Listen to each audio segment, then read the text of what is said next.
Hello everybody.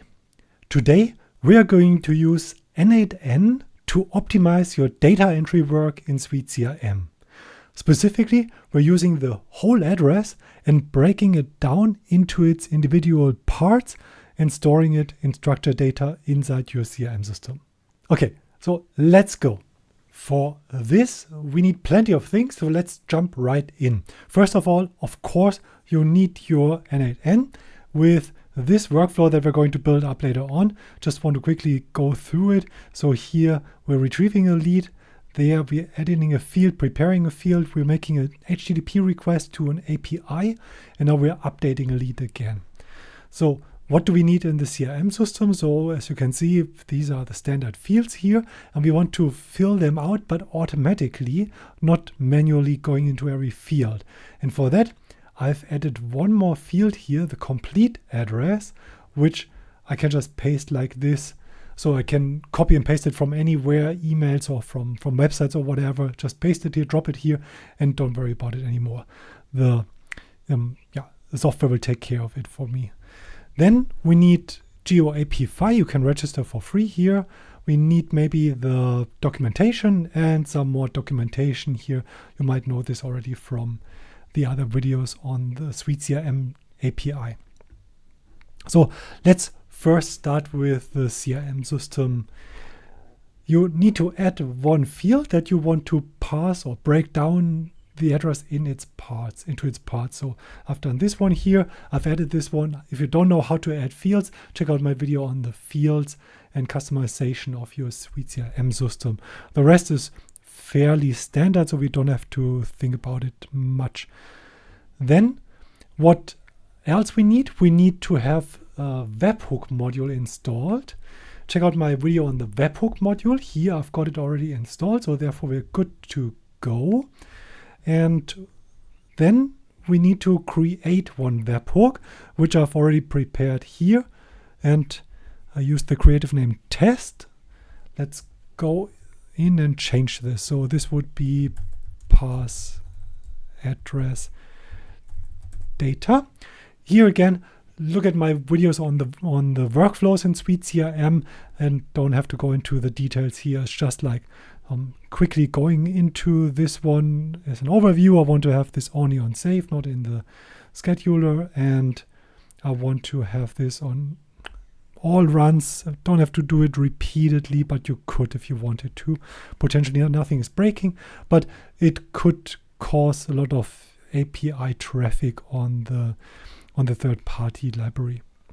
So another thing that I want to do is I have this address field here. Let's check it out. Primary complete address.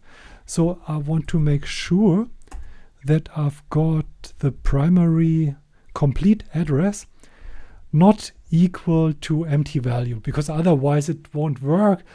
Therefore, we're transferring an empty value into the API, and that doesn't make sense at all. So, and now, simple enough, create record. Check out my video as well on the details there on the SuiteCRM webhooks.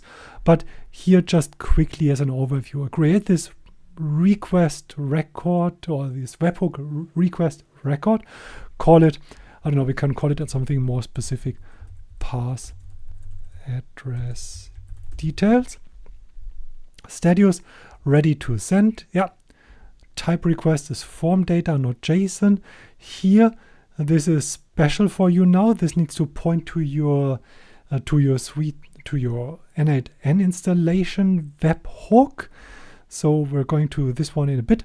And then I just want to transfer over the ID of the lead. So remember, we are in the lead modules here. And if I pick the field ID, it's the lead ID and nothing else, because the rest of the logic, we could transfer potentially way more details here, and then we could spare one more request against the SuiteCRM. But yeah, usually I try to keep the logic in one place. So if we have a lot of data that we're building up here, maybe there are some logic later on as well, and then the whole system becomes more complex. So if you have every bit of logic in one place, it makes things easier. So I save this here, and now we have to build up our webhook. In order to do this, I would just go ahead and use maybe the get lead. This is exactly what we want to do in the first place. So we want to get the token and then we want to get the whole lead. So what I can do now is I simply duplicate this and I would say something like parse SuiteCRM lead address data. So, and then I would first do exactly the same thing, but I have to change a little bit. Here, first of all, I want to have a webhook listening to the whole action. So the webhook is now the new URL. We have to copy this into the SuiteCRM system. Then this is a post. It's just how SuiteCRM is posting, or the webhook module is posting it over here. That's the path.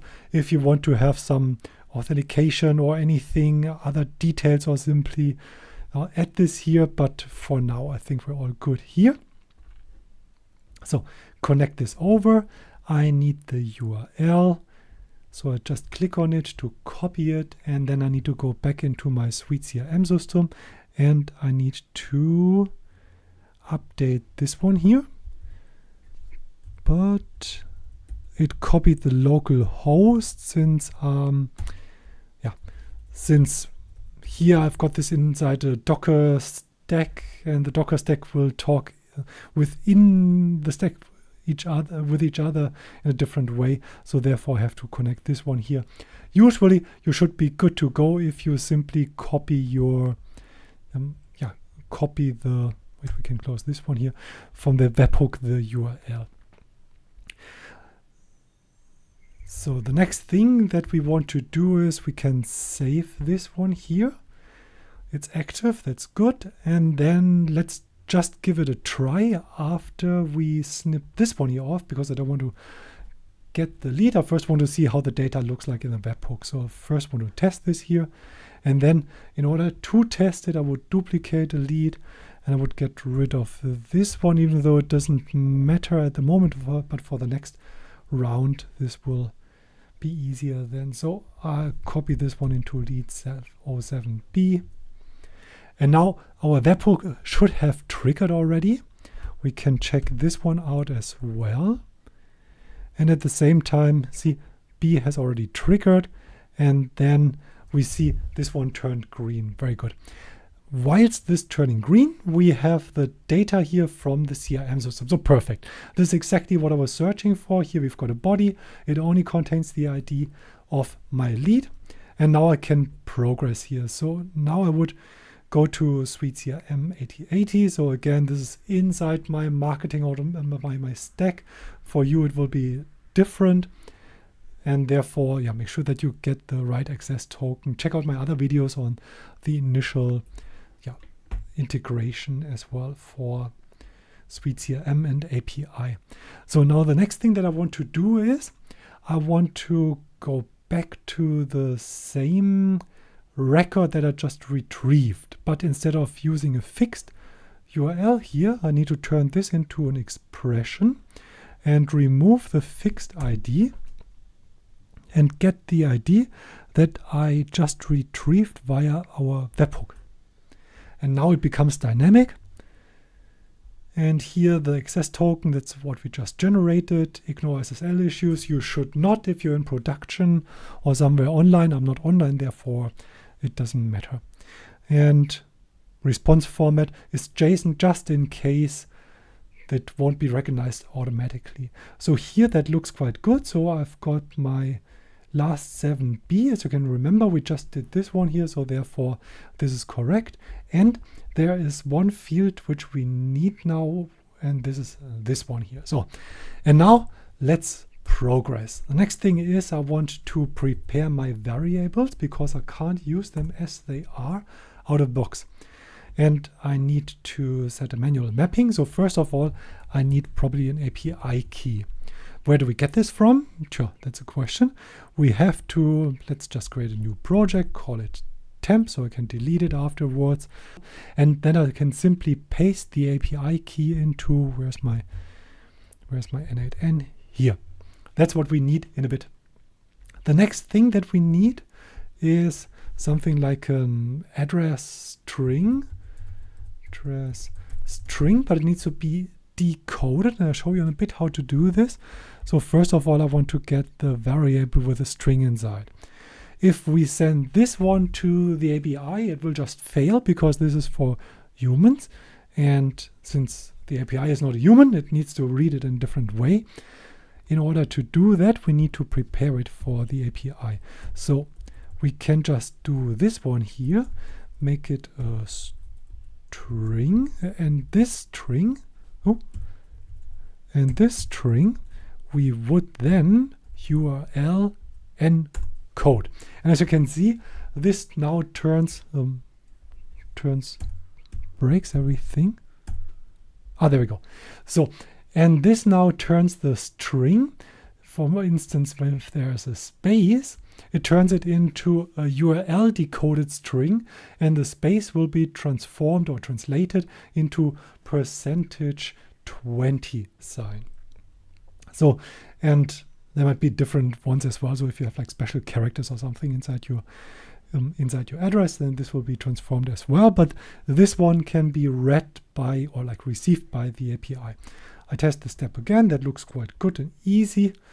And the next thing that I need to do now is I need to make an HTTP request against the API. So now it's getting interesting because here, IP URL example. So here I can see what I want to do. So I prepare this already in a way. Geocoding API. I've got my key already, so I can copy this one, but I need to remove the text later on. Where was my n8n? There. So I put this here again as an expression because I want to have the variables. And now I go into this window here and add my API key. API key is the one that I just generated here in my last node. And then I've got my text, which is going all the way to here before the end sign. Now I need to paste this one here. And if you should be working, or if you're using English, then it's totally fine already. If not, and you want to translate it, you would need to add lang equals and then the 2-character ISO code of your language.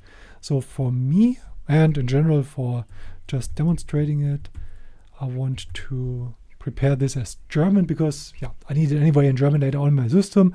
And additionally, just in case you are working from France or Italy or whatever, so you want to have the translated version already probably inside your system.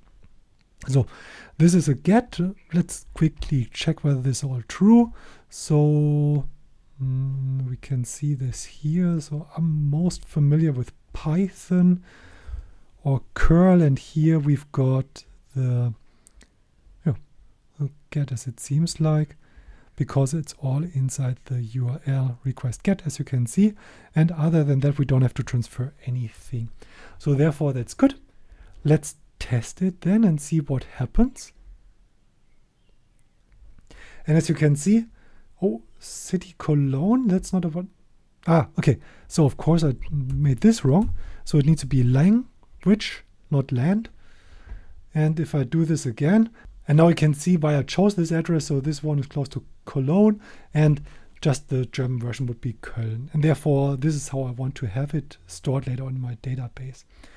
So what else do I need to do? I need to put this into my CRM system, and therefore I'm going to copy my get lead. Maybe we should rename those things to make this tidy. And I would say this is a patch SuiteCRM lead. And now again, you can go to the documentation. Here it is. And then you would have your body that you're sending in a patch request to the CRM. So I already checked the patch. It needs to go to the endpoint module without any additional something. Authentication, no. Header, yes. So now we've got a couple of hops back our token, and we need to reference it here. And additionally to anything else, we want to send a body. And I don't want to use fields, I want to use the whole JSON because I just copied it. But I want to use an expression so I can put my variables inside. So, and now it's interesting, like what do we really need to store here? So first of all, leads, yes, of course, obviously. And then I've got the ID. Let's make this a bit smaller here. So first, I don't care about the response from the API, but I care about my ID that I put into the leads. And now I can check the names of the fields where I want to put the data. And this is basically what I'm going to enter here. Primary address street. So, and then I can remove this one because we're filling it in just a bit. And now just as an example, let's add a couple of more ones. So here we've got the city, then we've got the state, and additionally we've got the postal, and I assume it's like this, but I can't see it. Postal code, of course, it's not like this. So, and I still want to add the country.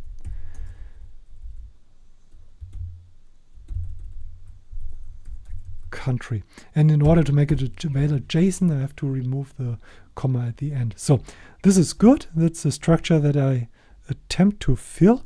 And now I want to save or store the details here. So first of all, postcode is jumping out right away here. Then we've got the city, which is the city.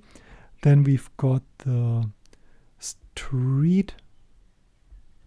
And last but not least, it's the country. And here you can check like what country you want to store. The positive thing here is if you have this always via the API, and then the country name is always the same. So people can't enter US, USA, United States, and so on. Let's test it as well, see what happens. If we receive the data here, that's already promising, but I don't believe it yet. I want to see this. And as you can see, it works. So this one, if I do this now in, if I put this now live, and then I do this again, and then it will be more or less instant. And then you will have your primary address right away. And your teammates don't have to enter the data manually. And how did that work? So first we retrieved the data, we prepared it, we sent it to an API of GeoAPI, and then we update it into our CRM system. That's all for today. Stay tuned for more like this. See you next time. Bye.